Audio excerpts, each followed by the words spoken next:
మతాల నుంచి ఉంటారు. ఈ రోజున రాజకీయ వ్యవస్థలో ప్రతి ఒక్కరిని మనం గౌరవించాలి. గతంలో ఎస్సీ ఎస్టీ ట్రైబల్ సప్లాన్ తీసుకొచ్చాం మనం శాసనసభలో చట్టం చేసి. ఎందుకంటే పేదరికంలో ఉన్న ప్రధానమైన బలహీన వర్గాలకు సంబంధించిన వ్యక్తులు ఎస్సీలు కానీ ఎస్టీలు కానివ్వండి బీసీలు కానివ్వండి వీళ్ళెవరికి కూడా ప్రభుత్వంలో వచ్చే నిధులు పూర్తి స్థాయిలో క్షేత్ర స్థాయిలో అందడం లేదు.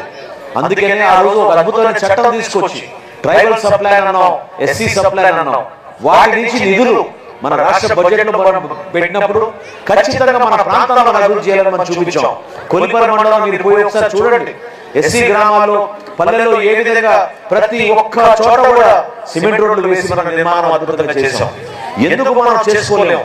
నిజాయితీ ఉంటే, చిత్తశుద్ధి ఉంటే, మీకోసం పనిచేసే వ్యక్తులు ఉంటే 100% అద్భుతమైన సంక్షేమం చేయొచ్చు, అద్భుతమైన అభివృద్ధి కూడా చేయొచ్చు. అంతేగాని బటన్ నొక్కేసాం మా పని అయిపోయిందంటే నిజంగానే మీ పని అయిపోయింది. 5 సంవత్సరాల ప్రజలందరూ కూడా ఎంతో ఓపిక చూశారు. ప్రతి సందర్భంలో కూడా బటన్ నొక్కాం చెప్పారు. కానీ ఎంతమంది కుటుంబాల్లో మార్పు వచ్చింది మీరే అర్థం చేసుకోవాలి. నిజాయితీగా పరిపాలించాలి, అందరికీ మేలు చేసే విధంగా, ఈ ప్రాంతాన్ని అభివృద్ధి చేసే విధంగా మీ అందరం కూడా సమిష్టిగా బాధ్యత తీసుకుంటాం. ప్రతి ఒక్కరిని కూడా ఇందాక శ్రీనివాస్ గారు కూడా చాలా చక్కగా చెప్పారు.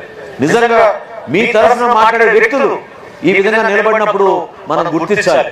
వాళ్ళందరినీ కూడా మల్లిక గారు కూడా మాట్లాడలేదని వాళ్ళ అబ్బాయి సుమాన్ చెప్పాడు. స్థానిక నాయకులు మాట్లాడినప్పుడు నేను ఎక్కువగా ఆనందించేది ఏంటంటే సమస్యలపైన అవగాహన మాకు వస్తుంది. సమస్యలపైన అవగాహన వచ్చినప్పుడు రేపటి రోజున నేను మీకు ఖచ్చితంగా హామీ ఇవ్వగలుగుతాను, మాట ఇవ్వగలుగుతాను. అందుకనే ముందుగా ఈ ప్రాంతానికి రేపటి రోజున ఎన్నికలైన తర్వాత మీరందరూ కూడా ఆశీర్వదిస్తే మొట్టమొదటి కార్యక్రమం ఆ రోడ్డు నిర్మాణం పూర్తిగా శాశ్వతంగా చేసినట్టు అది పూర్తి చేద్దాం. రెండోది మీకు ఆ వంతెన నిర్మాణం కూడా ఖచ్చితంగా ఆ పని కూడా ప్రారంభించేటట్టు, ఈ ప్రాంతానికి ఇంకా శానిటేషన్ విషయంలో, మురుగునీటి విషయంలో, త్రాగునీటి విషయంలో మీకు ఎక్కడ కూడా ఇబ్బంది కలగకుండా ప్రతి కుటుంబానికి మెరుగైన వైద్య సేవలు అందించే విధంగా తప్పకుండా మేము మీ వెంట ఉంటామని ఈ రోజు పార్టీలో చేయడానికి వచ్చిన ప్రతి ఒక్కరికి నేను ఎంతో మనస్ఫూర్తిగా ఆహ్వానిస్తున్నాను. జనసేన పార్టీ విలువలతో కూడిన రాజకీయ వ్యవస్థ. మేము ఎప్పుడు కూడా దిగజారి ఎవరికి ఇబ్బంది కలిగే విధంగా ఎప్పుడు కూడా వ్యవహరించాం. కేవలం మన రాష్ట్ర ప్రజల కోసం, రాష్ట్రాభివృద్ధి కోసం, మన దేశం కోసం పవన్ కళ్యాణ్ గారి నాయకత్వంలో జనసేన పార్టీ విలువలతో కూడిన రాజకీయాలు చేస్తుంది.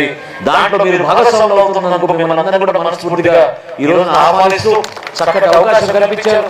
పేరున ప్రతి ఒక్కరికి మరొకసారి నేను ధన్యవాదాలు తెలుపుకుంటున్నాను. నేను మాటిస్తున్నాను మీకు, మీరందరూ కూడా నిజాయితీగా 870 ఓట్లు గతంలో మీరు నమ్మి వేశారు.